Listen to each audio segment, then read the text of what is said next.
Olá a todos, sejam muito bem-vindos ao programa Diálogos ISD FIP. Eu sou Lívio Giosa, coordenador deste projeto especial, Diálogos ISD, e em nome da FIP, que é a Fundação Instituto de Pesquisas Econômicas, vou moderar este nosso encontro. Estamos no 49º episódio do podcast que tem como tema Destino Final de Resíduos Sólidos e Eletroeletrônicos e a Economia Circular. É possível? Este espaço de diálogos e debates tem o objetivo de trazer a vocês que nos acompanham o estado da arte da temática sustentabilidade e a aplicação dos fatores ISD nas organizações. Lembrando que SD é uma sigla que representa as palavras em inglês. O E é o Environment, S Social e o G Governança.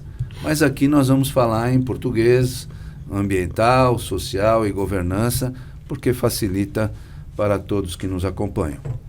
Esse projeto nasceu da importante participação da FIP na discussão do tema através dos seus técnicos e profissionais, tanto na consultoria pública e privada, quanto na grade de cursos, que apresenta o tema ISD na prática nos módulos básico e avançado.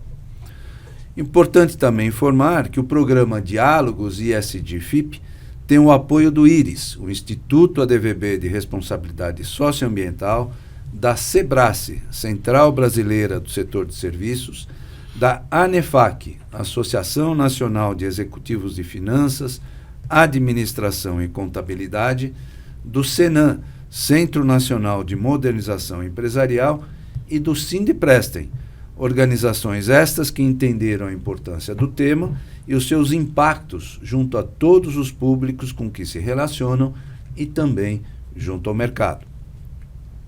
Bem, precisamos dizer onde estamos. Este é o estúdio do Sindiprestem, Sindicato das Empresas de Prestação de Serviços a Terceiros, Colocação e Administração de Mão de Obra e de Trabalho Temporário no Estado de São Paulo, que nos apoia neste projeto, local este que realizamos todos os nossos programas.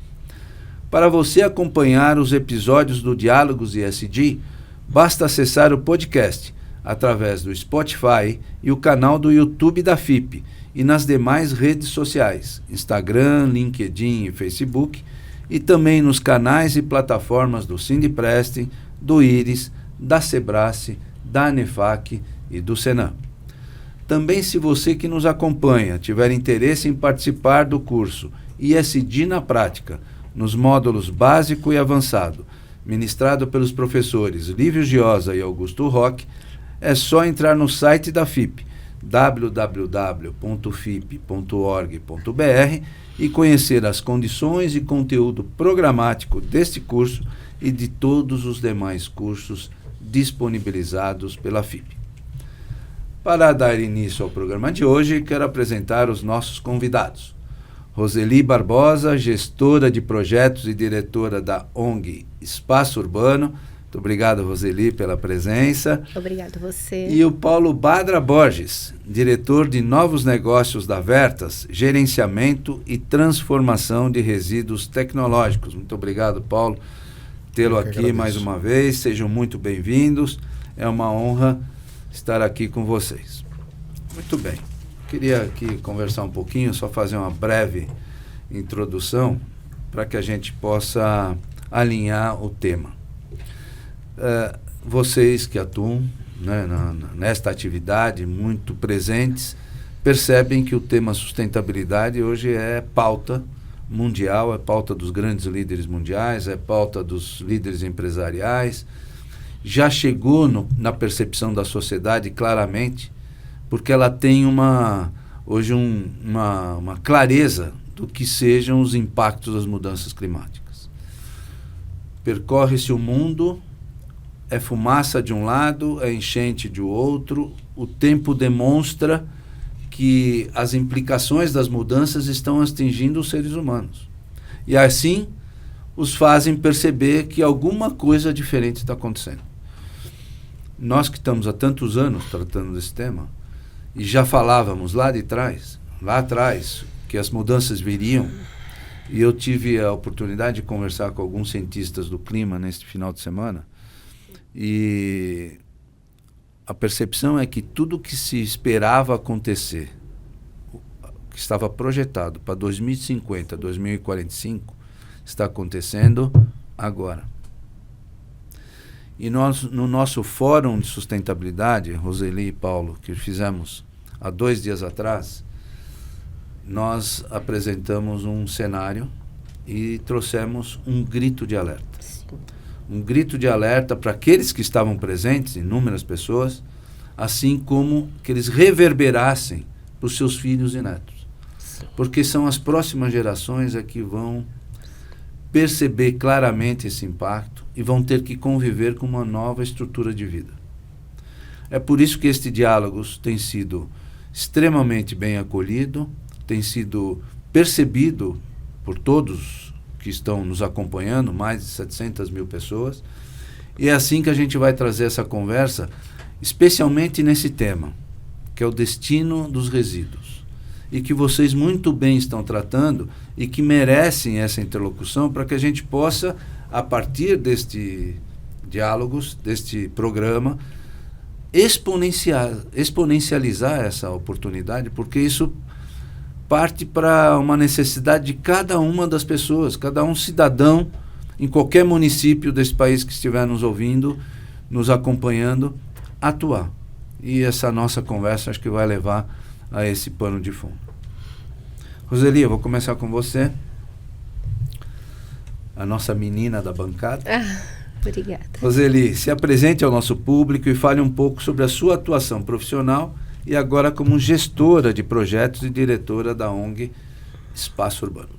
Fique à vontade. Muito obrigada. Eu sou Roseli Barbosa, trabalho já há 30 anos com educação, né? Então, a ideia de você trabalhar com o que você acabou de falar, né? Como que a gente vai passar isso para gerações futuras?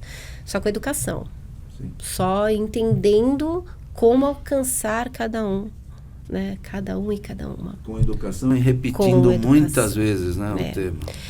Mas eu migrei, né, para educação ambiental, que faz parte da educação formal. A educação ambiental deveria estar nas escolas. Sim. Ali como matéria primordial, né? A gente está lutando para que isso aconteça também. Mas migrei para a área ambiental em 2010, então já tenho uma caminhada também na área ambiental, pensando nesse futuro. Eu acho que ainda não tinha minha neta, que só tem 1 ano, mas eu acho que eu pensava realmente nesse futuro. Mas quando eu adentrei, né, nesse nicho, né, porque a sociedade, ainda os ambientalistas ainda tem um nicho que ainda não alcançou a grande sociedade, eu tive a dificuldade. Então, migramos de uma consultoria ambiental que temos ainda, que chama Reinventar, que trabalha com grandes empresas, inclusive com a Disney Brasil e várias empresas que ainda trabalham com a nossa consultoria, migramos para ser uma organização não governamental. Então, entendemos que o nosso trabalho tinha essa cadeia que hoje a gente chama, né, de ambiental, social e governança. Então, migramos para ter a ONG. Muito legal, muito bacana. Tem uma história boa que a gente vai acompanhar aqui durante o nosso diálogo. Paulo, por favor, se apresente também para o nosso público e fale um pouco sobre a Vertas e as suas atividades. Vamos lá. Queria agradecer o convite de estar aqui com vocês participando desse bate-papo e falar um pouco da Vertas. A Vertas é uma empresa que nasceu há mais de 15 anos com o intuito de tratar o lixo eletroeletrônico. Na oportunidade, quando foi desenvolvida a Política Nacional de Resíduos Sólidos, a gente vislumbrou aí uma oportunidade de mercado e começamos a trabalhar.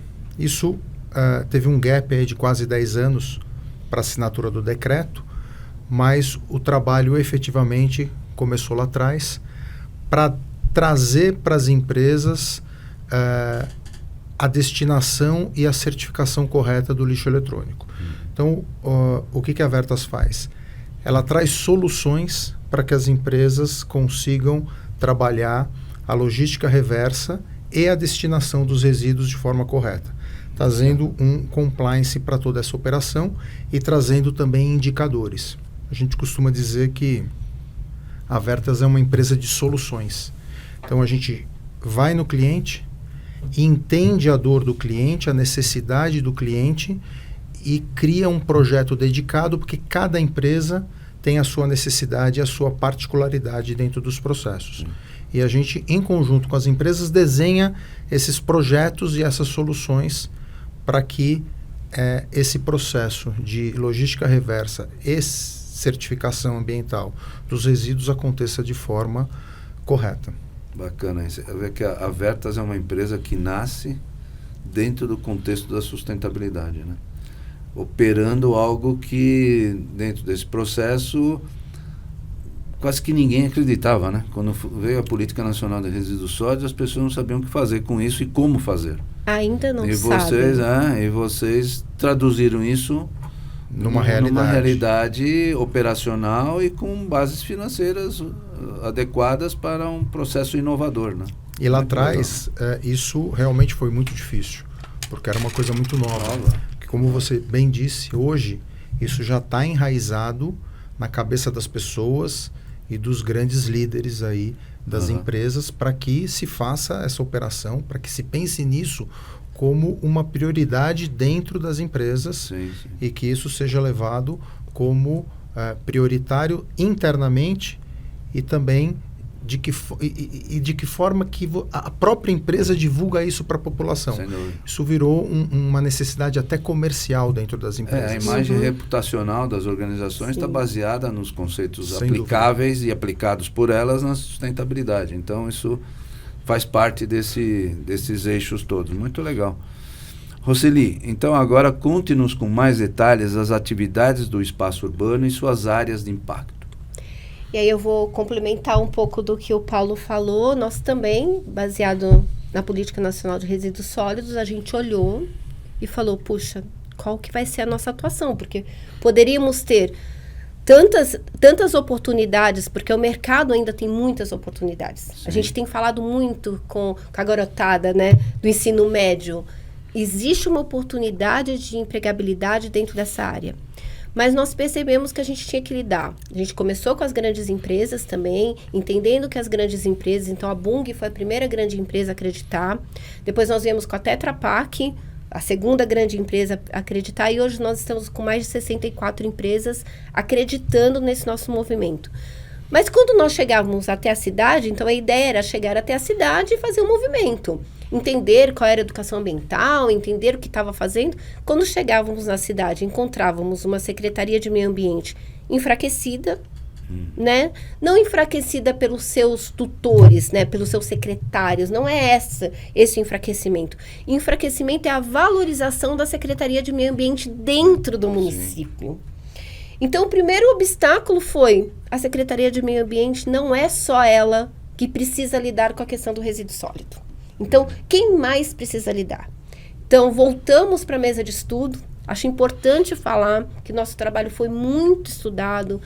Voltamos para a teoria, sentamos à mesa, pensamos, não precisamos só de ambientalistas nessa mesa. Então, começamos a contratar outros profissionais para sentar à mesa conosco. Então, nós temos psicólogos, nós temos assistente social, nós temos antropólogos, nós temos gestores, nós temos advogados, que sentaram junto com a mesa e pensamos, a gente tem essa problemática. A população ainda tem dificuldade de entender o descarte correto, ainda tem, sim, não podemos negar, né? O descarte correto é muito difícil, né? Seja eletrônico, seja o plástico, o metal, a embalagem, não entende.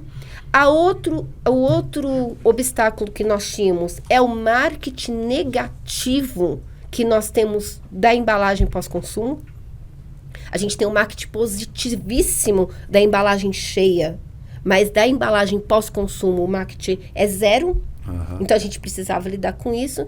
Então, a gente sentou e entendeu, através da psicologia, que o reforço positivo seria o caminho para todos esses microsistemas que tem dentro de uma cidade. Então, a gente fez o piloto em 2 cidades que nós amamos, que é Guararema e Salesópolis.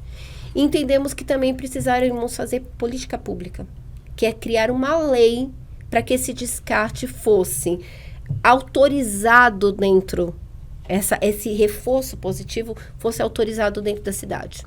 Nós entendemos todas essas questões jurídicas também, que hoje eu não posso chegar numa cidade e simplesmente falar, olha, munícipe, venha com seu material que eu vou te dar algo em troca. E esse algo em troca também não poderia ser só produto. Teria que ser algo vindo desse poder público. A história é muito comprida, né? Eu estou tentando resumir aqui para vocês, mas dentro desses 4 anos que nós estamos, a gente já está com 11 prêmios reconhecidos e o melhor ODS do Brasil, né? O melhor movimento de ODS do Brasil a gente ganhou em 2023, né? Exatamente por unir o social, que a gente não pode desconsiderar que a nossa população, 70% da nossa população é pobre, né? Então, a gente precisa considerar que não chega a informação corretamente. Então, como que a gente ia chegar até a informação? E que as empresas estão longe de entender todos esses movimentos políticos também que existem na cidade.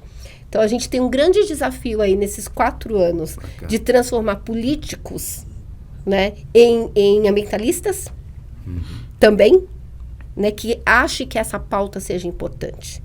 Então, nosso movimento, ele vai em diversos, a gente chama de ecossistemas. E isso é um trabalho de sensibilização, de conscientização muito permanente, né? Muito. E envolver todos os eixos de comando da cidade exige justamente uma interlocução, reconhecimento das lideranças, tem que sair do status quo da prefeitura, do município, para ir para a sociedade local. A prefeitura precisa dar exemplo, mas ela precisa engajar o resto da população através das suas lideranças. Então, é um trabalho bacana e vamos conhecer na sequência. Mas, Paulo, deixa eu voltar a você um pouco e entender o pensamento, né? Como você percebe o envolvimento da Vertas nesse tema como um todo, né? E já que ela faz parte do processo da sustentabilidade, como é que você, no tempo, você contou uma história de 16 anos atrás, né? Exatamente. E agora, né? Como é que foi o desencadeamento? O que era tão difícil lá atrás, hoje está um pouco mais fácil, decorrente desta visão? Com certeza, sim.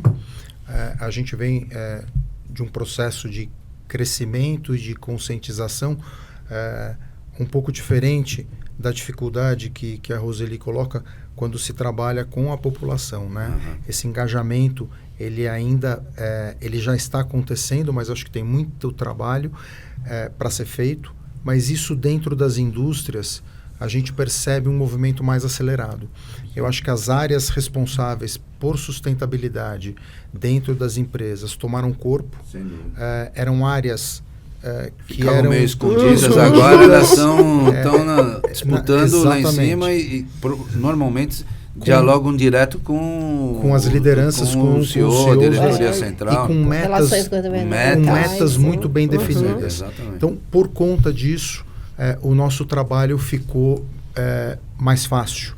Então, a gente dialoga muito bem com essas áreas, com essas empresas, como eu disse, na busca de soluções ambientais, enxergando o problema de cada uma delas. As grandes empresas estão focadas nisso, buscando soluções, buscando melhorias, e hoje a gente enxerga que o nosso trabalho traz ferramentas e indicadores para que a gente, em conjunto com as empresas, possamos trazer resultados melhores. Então, a gente enxerga a operação, a gente mapeia esta operação e realiza a operação. A gente põe a operação em prática. Então, a gente rastreabiliza toda a cadeia de resíduo, desde o momento que sai da indústria, das empresas, até a destinação final, com a certificação. Dentro do mapeamento desses processos, a gente consegue enxergar e, em conjunto com as empresas, trazer melhorias. Dentro desse avanço do mercado e da própria Vertas, a gente veio criando produtos internos para melhoria disso. Então, hoje a gente tem um sistema de gestão onde a gente cria evidências, gera o compliance para poder gerar indicadores fortes, inclusive com medições de balanço de massa e emissões de carbono na atmosfera. E a empresa quer isso, exatamente. Ela precisa potencializar essas informações para os seus relatórios, para base de dados, né, para identificar o problema, com a sociedade, buscar a solução e divulgar as melhorias dentro da sua cadeia. Perfeito. Então, isso tem crescido muito e está muito forte dentro das empresas. Isso, muito bom. E aí, Roseli, também um pouco dentro dessa visão genérica, até para o nosso público, para aqueles que estão nos acompanhando, entender que esses princípios de sustentabilidade, na sua visão, estão cada vez mais presentes nos setores de interlocução do espaço urbano. Quer dizer, é uma linha do tempo, né? Imagino, sei lá, 10 anos atrás, 15 anos atrás e hoje. Esse diálogo está um pouco mais expansivo, até para clarear como é que as empresas agem. Hoje as empresas estão claramente discutindo a questão da sustentabilidade, com seus indicadores, metas, e fazem e querem aperfeiçoar cada vez mais os inventários de emissão de carbono ou gás de efeito estufa. E esse inventário, tecnicamente, tem 3 escopos de atuação. O escopo 1, o escopo 2 e o escopo 3. O escopo 1 é o core da empresa, é a atividade efetiva e ela está muito vinculada a isso. O segundo escopo é o escopo da energia, tudo que gasta de energia tem uma valoração mundial muito perceptível. E o terceiro são os seus stakeholders, porque a empresa já olha a sua cadeia de valor. E isso eu aponto para a Roseli dentro dessa sua resposta. Quer dizer, eu vou dar um exemplo. Eu faço uma atividade de consultoria numa grande empresa de seguros. Essa empresa pouco emite carbono, enquanto o escopo 1 e o escopo 2. No entanto, o escopo 3 é gigante. Então, a nossa orientação é justamente, vamos conversar com os seus stakeholders, as oficinas mecânicas, as oficinas de funilaria, com a empresa que faz a frota de veículos, dos guinchos. São eles os emissores. Portanto, nós temos que sensibilizá-lo. Provavelmente, na sua atividade no espaço urbano, você pode chegar não só na empresa, como nos seus fornecedores. É por aí, Rosane? É por aí. Vamos pensar que há 10 anos atrás, quando eu falava com a Bung, quem era responsável pela sustentabilidade era o biólogo, que foi tirado ali da função dele e deram mais uma função para ele. E eu vejo esse avanço realmente dentro das empresas que são parceiras nossas, que o Paulo diz, né? Esse avanço dentro da empresa. Ainda precisamos mais, né? Precisa ser muito valorizado esse poder, né? Que a empresa tem poder de mudança no Brasil. Só que quando sai da empresa, e aí que eu vou falar onde eu estou dentro do poder público, né? Enfraquecido ainda com a questão. Não tem metas claras para o poder público da questão da emissão. Não tem metas claras para o poder público na questão da recuperação do material. Eu estou ainda em cidades que tem lixão. Então, a realidade é, dentro da empresa que teve um salto em 10 anos, da valorização desse profissional, da busca de certificações, até para o mercado internacional. Então, a gente tem, por exemplo, o Itaú, né, que teve que se expandir socialmente para ir para o mercado internacional, e empresas, por exemplo, como a Marfrig, que não tem uma certificação da sua carne sem desmatamento, não vai para o mercado internacional. Né? E isso é o que o mercado internacional pede. Mas o mercado internacional não pede para o prefeito da cidade de 5 mil habitantes. É verdade. O mercado internacional não pede. E a gente tem 70% dos municípios abaixo de 20 mil. Então, é muito difícil quando eu chego nessa cidade, e a empresa também entender quando ela tem uma planta nessa cidade. Então, o que a gente tem falado? Você tem uma planta numa cidade que você tem de 20 mil habitantes. O que você está fazendo com esses 20 mil habitantes? E essa interiorização do desenvolvimento no Brasil é muito clara. E hoje você tem vários exemplos, né? Empresas que estão no interior, cidades no interior, que o impacto dessa empresa é gigante para a cidade, em termos de arrecadação e tal, mas ela muitas vezes não está conectada com a cidade. Exatamente. E só também abrindo parênteses, quando eu implantei o programa Município Sustentável em Atibaia, a primeira coisa que nós fizemos foi justamente conectar as cidades as empresas com a cidade. Exatamente. Por quê? Um exemplo típico. As empresas ficavam ao lado, nas marginais das rodovias.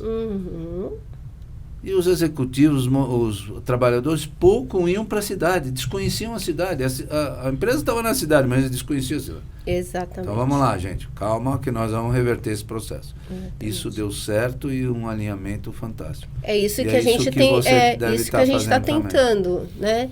Antes, empresas nos patrocinavam sem saber nem onde nós estávamos na cidade, apenas acreditando no projeto, né? E agora a gente volta para essas empresas e fala, vamos fazer na planta. Então, a primeira empresa que acreditou, né, de fazer na cidade, onde tem a planta, é a Natura. Nós estamos, né, com a Natura dentro da região de Benevides, que é a região metropolitana de Belém, onde ela tem uma das maiores plantas, que é o Ecoparque, trabalhando com a moeda humanitária. Então, a moeda humanitária, ela tem 3 fases muito interessantes. Primeiro, ela é uma lei, ela é constitucionalizada dentro da cidade como lei. Então, o primeiro movimento é com o legislativo. O segundo movimento é com os ecossistemas, mas o terceiro movimento é com a própria empresa que está ali dentro. Muito legal. Então, vou dar um spoiler, né?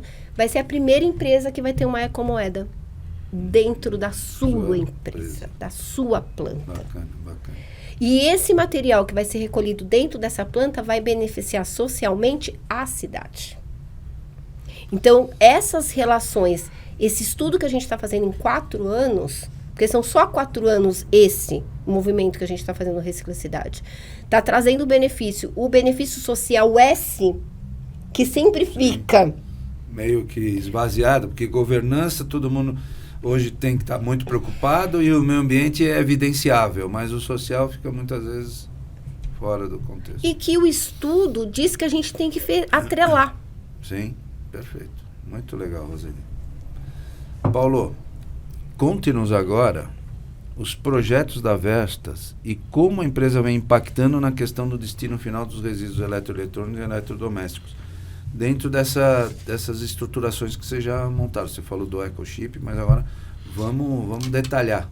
Eu acho que para falar um pouco dos grandes projetos que nós temos, o sistema é um grande projeto que ele traz a evidência e a rastreabilidade de todo o processo, com uma calculadora de impactos evitados e de CO2. Legal. As empresas devem adorar isso. Trazendo os indicadores necessários para os balanços ambientais que as empresas tanto precisam hoje nas demonstrações dos resultados ambientais.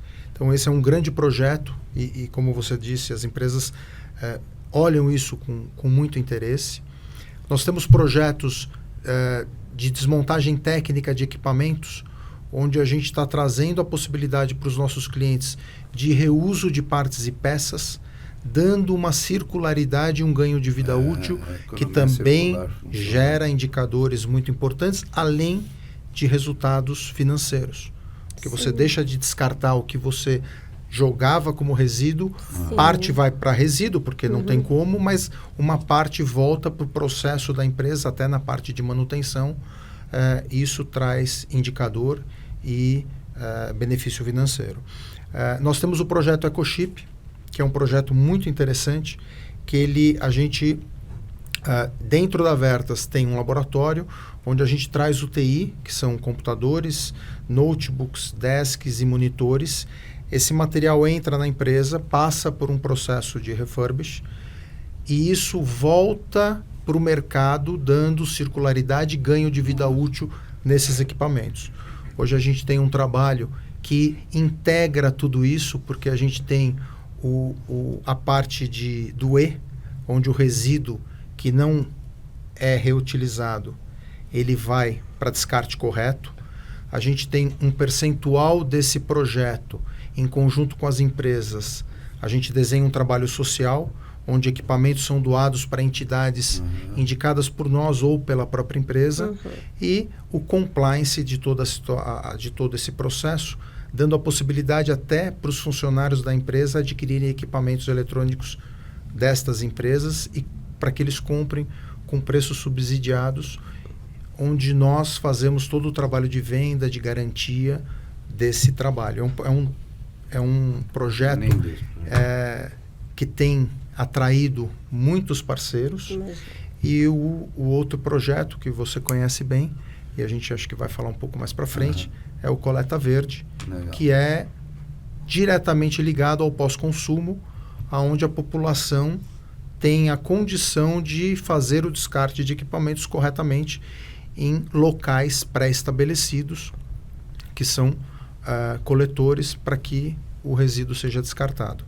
Então, eu acho que dentro de todo esse escopo que a Vertas tem, a gente acaba atendendo as empresas em vários segmentos internos das necessidades ambientais e das metas que eles estabelecem. Muito legal. E aí você vê que a empresa, ela se estruturou ao longo desses últimos anos para atender essa questão máxima da sustentabilidade e o ESG.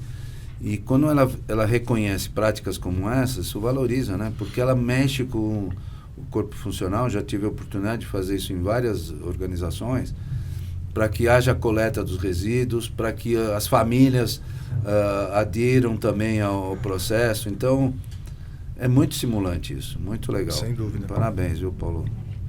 Bom, você e a Roseli aqui estão dando um show e vai ser bacana a gente repercutir bastante. Que bom. E aí, Roseli, conta mais um pouquinho sobre a moeda humanitária, né?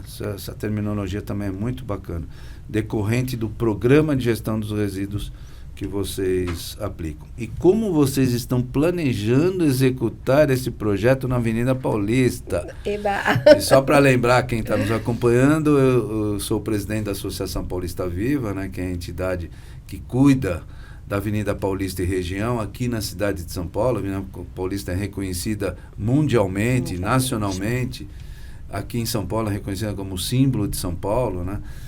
E só na Avenida Paulista estão 32 consulados, 17 câmaras de comércio, por isso essa expansão mundial do reconhecimento da Paulista.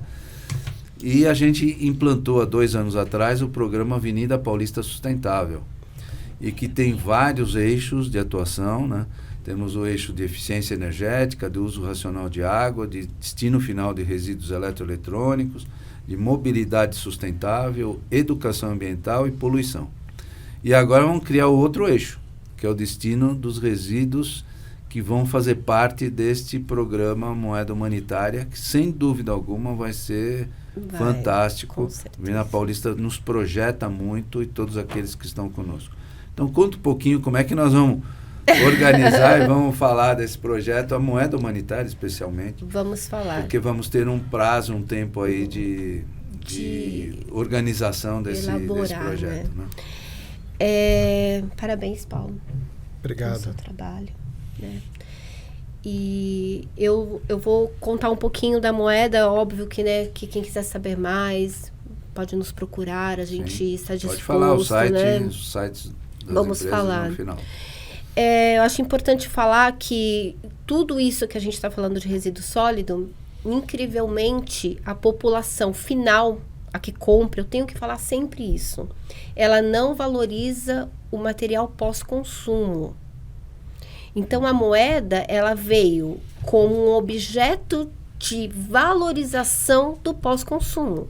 Então, se eu estou com esse copo aqui e esse copo trinca, ele precisa valer tanto quanto ele inteiro, porque o vidro é 100% reciclável. Não é como todas as embalagens. Mas quando ele trinca, ele vira lixo, não resíduo e não produto. Então, a moeda, ela vem para valorizar esse resíduo pós-consumo e, ao mesmo tempo, proporcionar para quem faz a troca um reconhecimento desse movimento social e ambiental que ela faz. Como as empresas recebem as suas certificações, como o Paulo falou, né? No final ela é reconhecida, ela tem, é o munícipe. E a prefeitura? E essa prefeitura que o faz? Qual é o reconhecimento que a gente está dando? Então eu chamei novamente para a moeda humanitária toda a valorização. E aí se a pessoa me perguntar, mas Roseli, o que troca?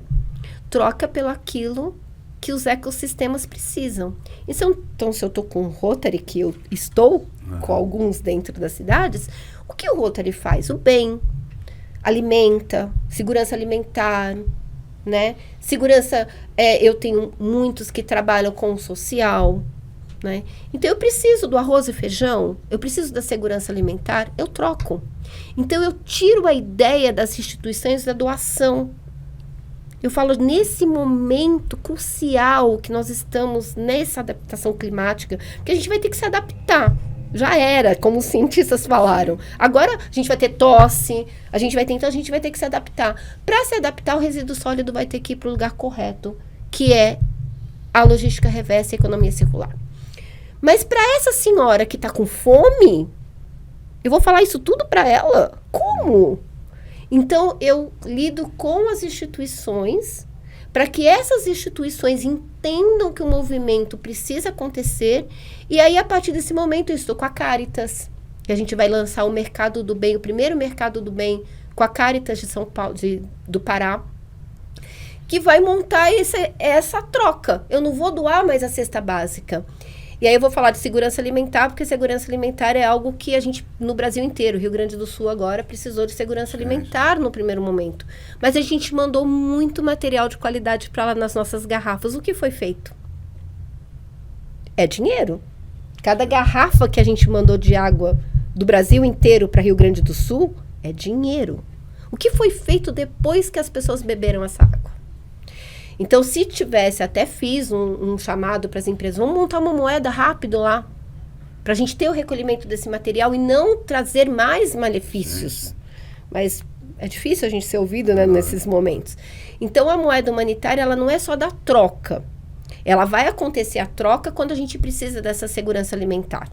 Então, troca pelo arroz e feijão. Então, eu tenho a loja do bem, que é em Salesópolis, que troca por segurança alimentar.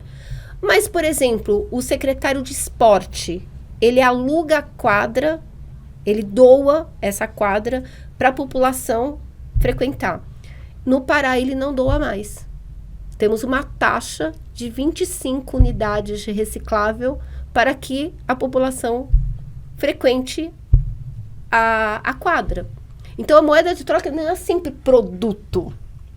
Ela é aquilo que o ecossistema tem. Então, se o ecossistema tem curso, a moeda vai ser o curso. Se o ecossistema tem uma missa, ele vai ser chamado a levar esse material para a missa. E por que é importante a moeda humanitária nesse lugar? Para que a pessoa entenda que isso tem valor, ela tem que andar como se fosse um dinheiro na carteira. Ela dá materialidade para o processo. E quando eu estipulo isso como lei, vai ficar para o município. E a metodologia vai ficar para o município.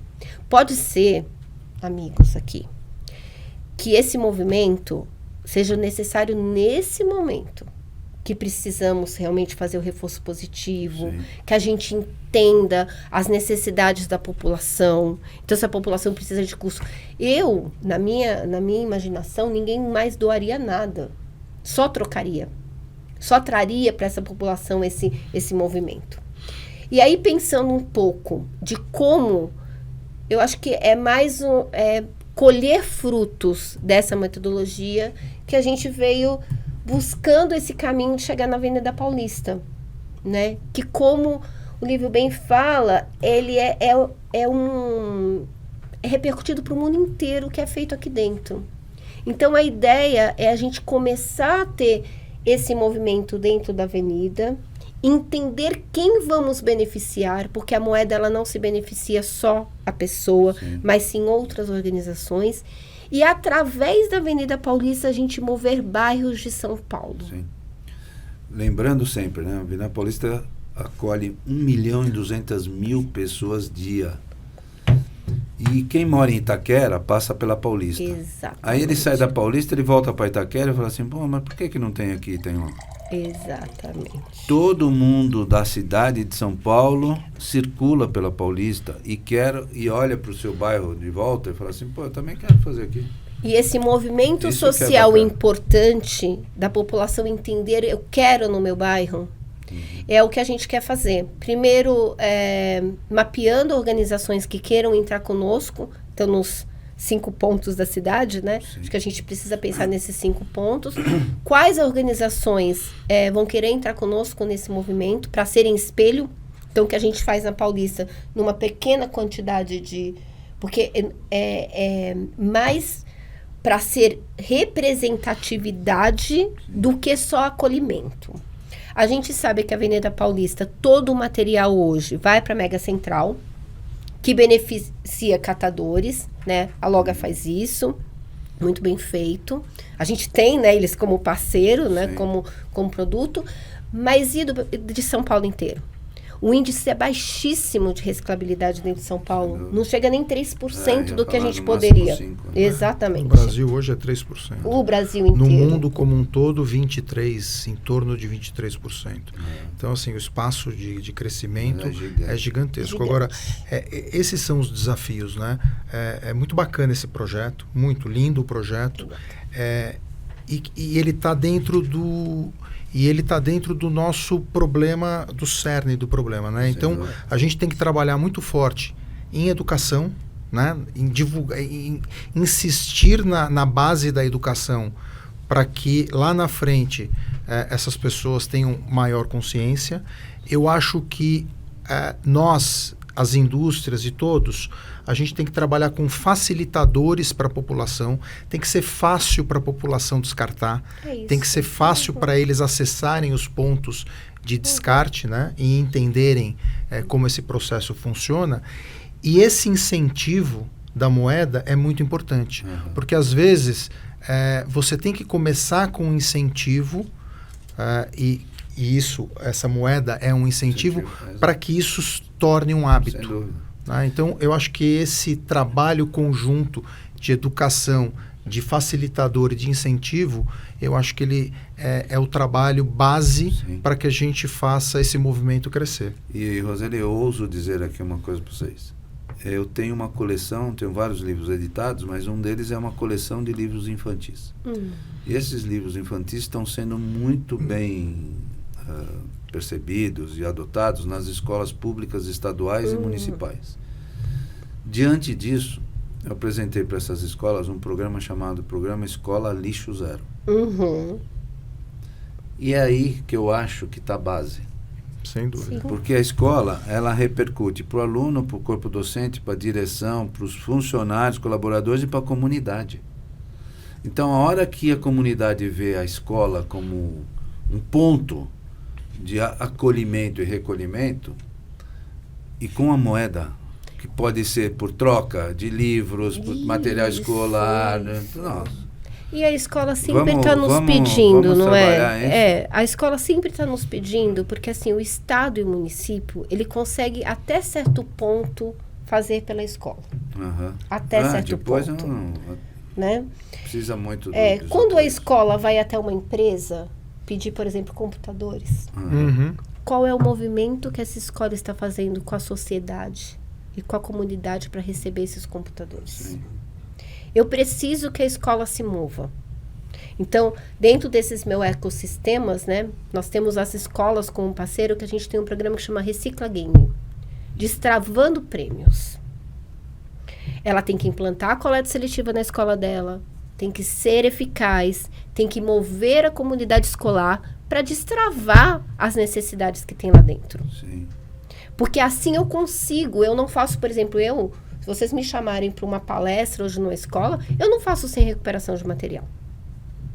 Eu não faço mais nenhuma atividade hoje sem fazer a prática. Então, se eu for fazer uma palestra dentro de uma dessas empresas, eu vou pedir o eletrônico. Tragam, esse é meu pagamento. Eu vou pedir a embalagem, traga, esse é meu pagamento. E sempre ficou muito na mão de cooperados e cooperadas que estão abaixo da linha da pobreza para falar sobre resíduos sólidos dentro das cidades. E aí, a ideia que as pessoas tinham de resíduo era aquela da vulnerabilidade. Sim. Então, eles não encaravam que o resíduo é algo lindo, maravilhoso, luxo. Eles encaravam como lixo. Porque nós colocamos na vulnerabilidade mais alta da cidade, que são os catadores, toda essa incumbência de falar para a gente. Hoje, em todos os lugares que nós trabalhamos, o protagonismo da cooperativa é como um ecossistema. Sim. Ele tem que ser tão quanto uma escola.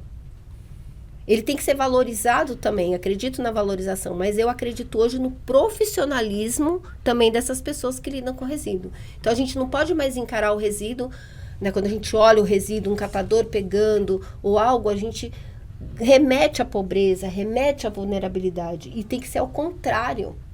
A gente tem que encarar aquela pessoa como ambientalista. Sim. Então, também é uma luta nossa, o reconhecimento, porque até o momento das empresas acordarem, dos municípios acordarem, dos prefeitos acordarem, e nós ambientalistas não acordávamos, quem fazia esse papel eram os catadores individuais. Sim. Então, quando eu chego na cidade, eles são... Hoje, a gente tem um curso que chama Cooperando, que é para introduzir eles nessa metodologia de influenciadores, movê-los para trabalhar junto com esses nossos influenciadores. Então, eu tenho um dos catadores que se como chama quando adentra dentro do Rotary? Ele é associado hoje. Olha, um dos presidentes da cooperativa é associado em Suzano, gosta do Rotary. Por quê? Porque a gente fez essa junção junto. Então, o Rotary consegue ajudar melhor dentro da cooperativa, entendendo também as necessidades, porque tem um associado lá dentro, né? Então, é isso que a gente promove. A cooperativa também sair desse lugar de vulnerabilidade, o catador sair desse lugar de vulnerabilidade e ser encarado como o primeiro ambientalista. Eles foram e elas foram os primeiros ambientalistas. Quando nós nunca pensávamos nisso, tinham as pessoas mexendo naquilo que a gente descartava. Eu vejo um movimento muito importante dentro das cooperativas hoje de profissionalização. As cooperativas, elas estão entendendo e estão aprendendo estágio, né? a trabalhar com o material, estão aprendendo o valor do material, até porque este valor é o que movimenta financeiramente e dá o suporte financeiro que a cooperativa precisa. Então, eu acho que é um processo em evolução também muito importante que vem acontecendo. Eu acho que tem muito espaço para um trabalho, eu acho que esse é o nosso trabalho, né? É a gente detectar esses movimentos e tentar agregar projetos linkados para que a gente melhore cada vez mais essa cadeia, né? A gente fala muito de escola. Eu acho que escola é uma base excelente. Sim. Até porque a gente pode transformar ou criar projeto onde escolas que tenham condições melhores adotem escolas com que as pessoas tenham dificuldade em algumas condições. Até no eletrônico a gente fala dos computadores. Sim. Por que não uma escola adotar uma escola pública e esses computadores serem transferidos como doação? Eu acho que tem muitos projetos de engajamento que vão fazer com que toda essa cadeia melhore. Sem né? dúvida, sem dúvida. E de novo, a moeda é sensacional, é uma materialidade e um engajamento fantástico aí dentro de todo o processo. Né? E ela é diferenciada de moedas de troca. Ela é uma metodologia de ecossistemas. Então, se por acaso eu não tivesse filhos e os filhos não estão na escola, onde eu ouviria falar de educação ambiental? Então, a escola ela é essencial, ela é o ecossistema essencial para a educação ambiental, mas não pode ser o único. Quando eu chegava dentro da Secretaria de Meio Ambiente, perguntava onde é feito a educação ambiental. Uma fala muito honesta, fala a verdade, né? Porque às vezes a pessoa fala, eu estou com dificuldade. E o secretário, ou secretária, ou diretor de meio ambiente, que algumas cidades não têm secretarias, falava nas escolas, eu falava, e o resto da população? Sim. Então, hoje eu tenho padres falando, eu tenho pastores falando, eu tenho desbravadores da Igreja Adventista conosco, temos a Assembleia de Deus junto com que esses grandes líderes religiosos têm o ambiental também como fala, né? Mas não só eles, os líderes comunitários, né? Então eu tenho esses e aí envolvendo a comunidade. O professor de jiu-jitsu falando, porque quem faz jiu-jitsu não vai ouvir a tiazinha, né, falando da igreja. Então, eu preciso ter esses influenciadores hoje ao meu lado. E a moeda humanitária eu consigo. Rapidamente, em 6 meses, numa cidade, a gente tem 40 45 ecossistemas trabalhando conosco. É muito rápido a metodologia. Muito bacana. Vamos lá, hein? A Avenida Paulista nos espera. E os clubes de Rotary, então, depois eu vou fazer ad hoc uma proposta para vocês, porque nós vamos avançar nisso. Vamos, por favor. Paulinho, minha última pergunta para você. Fala um pouco do programa Coleta Verde, né? Como nasceu essa relação com a Associação Paulista Viva e o programa Avenida Paulista Sustentável, que a gente já implantou. Perfeito. Vamos lá. E que é um sucesso, né? Sem Muito dúvida. legal. O Coleta Verde ele surgiu da necessidade do pós-consumo e da lei que cria uma obrigatoriedade das empresas darem condições para a população fazer o descarte correto do resíduo, com metas agressivas que vão até a 17% do que cada empresa coloca no mercado de peso, ela tem que prestar Isso contas... foram metas do setor, né? Do setor. Ela tem que prestar conta que ela deu condição da logística reversa trazer a mesma massa colocada. Por conta disso, a gente criou o projeto Coleta Verde, com a abertura que você deu para a gente dentro da Paulista.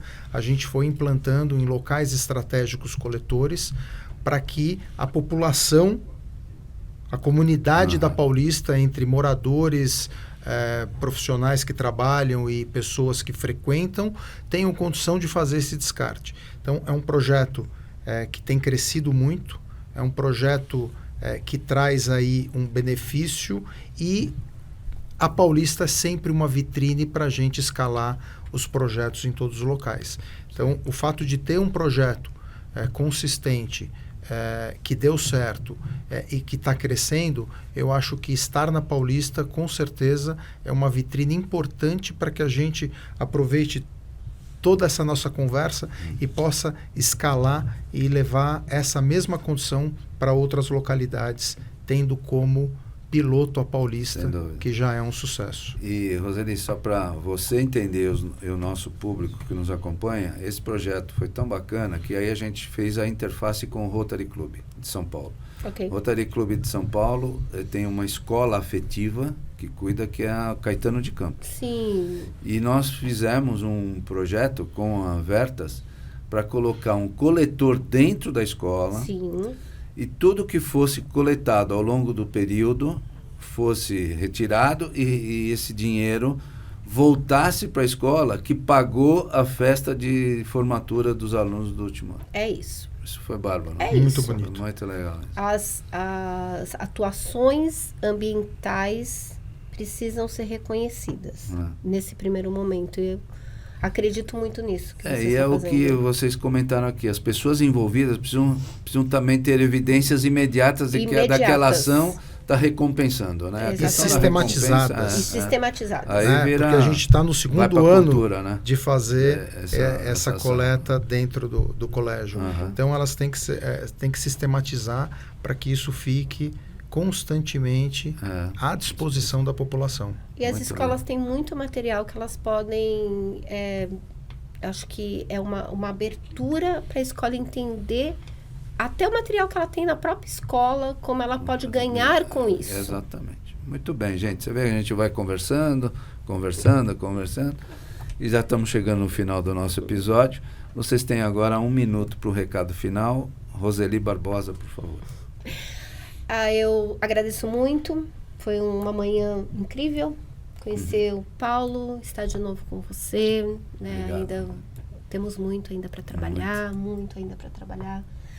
Mas eu quero agradecer também a todos que estão reconhecendo o nosso trabalho. Né? Uma organização não governamental é muito difícil, né? Ser reconhecida por todas as questões, mas nós somos muito sérios. E quem quiser saber mais, né? Siga nosso Instagram, ONG Espaço Urbano.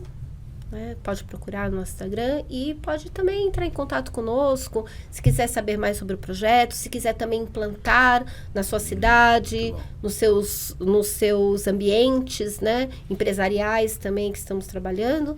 Mas a gente vai surgir mais novidades e a gente vai colocar à disposição também para vocês. Obrigado, viu, Roseli? Obrigada a você.